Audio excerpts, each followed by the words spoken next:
Okay, you can be seated. And does anybody, we'll need someone with a microphone running around.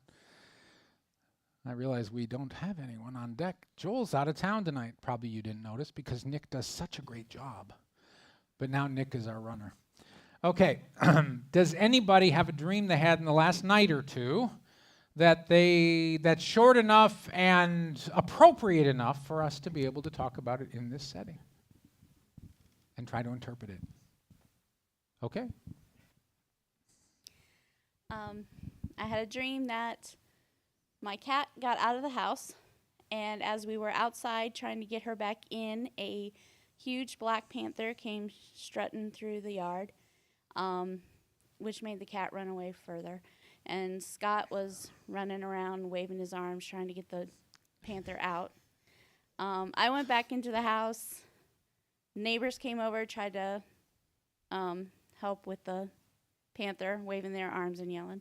I went to the front room, and the cat was by the window, my cat, not the panther, by the window to come in. And I said, I need to go open the front door that we never use to let her in. And that was the dream. Panthers are going to win tonight. Yeah. I do not follow the Panthers. I didn't know that any of that. No, I have no idea. I don't think it has anything to do with the Panthers, but I thought it was a pretty cheap laugh, honestly. Okay, it's pretty interesting. You know, it could have something to do with the Panthers being in the headlines right now. A panther is black, right? Because if it's a different color, it's a mountain lion or a cougar or something like that. So a panther is black. And you saw a black cat, right? You said it was black, or did you just say panther? Just a black panther. Okay, a black panther. Okay. And so your cat ran out of the house, a smaller version of the bigger cat. Okay, so why is that funny, Scott? The idea of her being like a panther. Scott knows the cat really well. Okay. And so you wanted to get the cat. When you went outside, you saw the panther. Right. Okay. And, of course, the panther scared the cat, rightly so. All of us.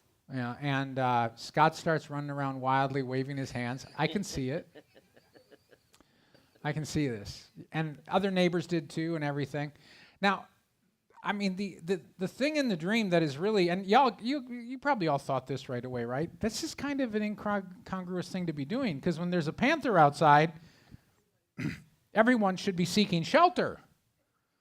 Because, maybe we don't understand quite how big panther paws are. Okay? I had a guy from Vancouver, British Columbia, right? And so he has a farm on the island, and he took a picture and sent it to me with his foot next to the print that a mountain lion left. Okay, now it was huge. I was like, now they might grow bigger up there, but oh my goodness, I was looking at this going, I'm thinking, a cougar is kind of like a small version of a lion. You understand. I'm from the United States. I'm not from Africa. So it never occurred to me that the feet on these things, which, by the way, the feet are that big because of all the muscle behind it, which means this thing could just go BOOM and knock your head off. And so, yeah, these are not anything that you fool around with, right? They're pretty. And everyone's waving their hands trying to chase it away. It wasn't going away, was it? What did it do? He wasn't really bothered. He was ignoring everyone.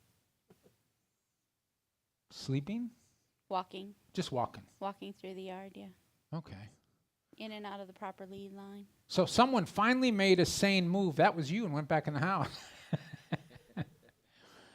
And then the cat, okay, and by the way, we're coming up to the key to the dream, obviously. Okay, because the cat's outside the window, and so you say, I got to let this cat in the house before it runs away again, and then it becomes panther food.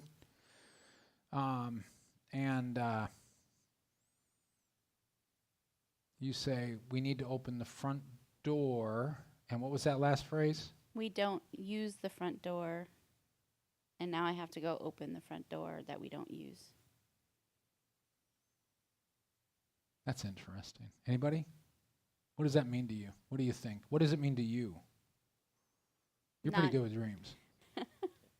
Not my own. There's a door that needs to be open that is not open right now. Not being And used. why does it need to be open? Protection, bringing safety, bringing stuff in. Letting the threatened animal in, and so you have to do things, open a door you haven't opened before, or don't open. That's interesting. And it's the front door. When I woke up, it reminded me of one of your old houses that you didn't really use the front door all the time, so you never sure if it was locked or not, and so. Yeah, and sometimes It's- after weeks you'd find out you hadn't locked it. Yeah, I know. I know how this works. So the that was the one with the lattices in the window. Yeah, I know exactly which one you were talking about. Anyway, I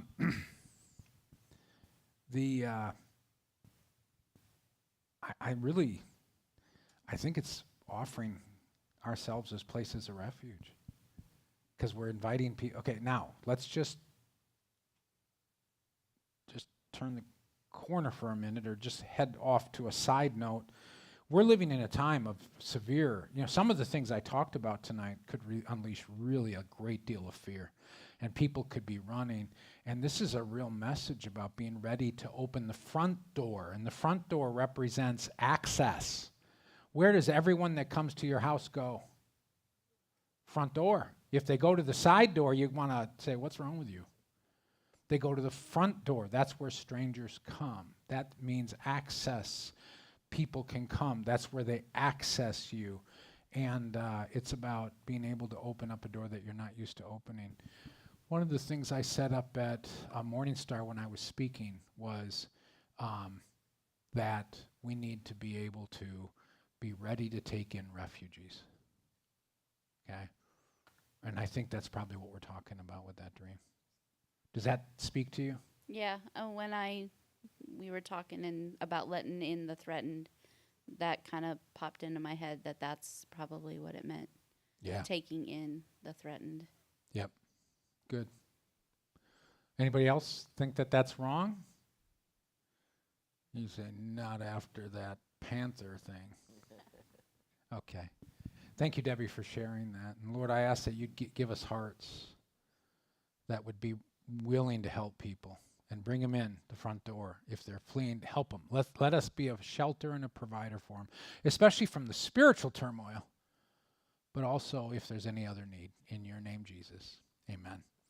Okay, went a little bit long tonight, but it's one of our last Friday nights. Next week is a prayer meeting, so I thought I had a little bit more grace. We could get away with it. But anyway, God be with you. Hey, those of you who are streaming tonight, thanks for being with us. And I invite you back on Sunday morning at 10 a.m., where we will be, unless something changes, we'll be looking at the signs of the times in which we now live. Have a good night.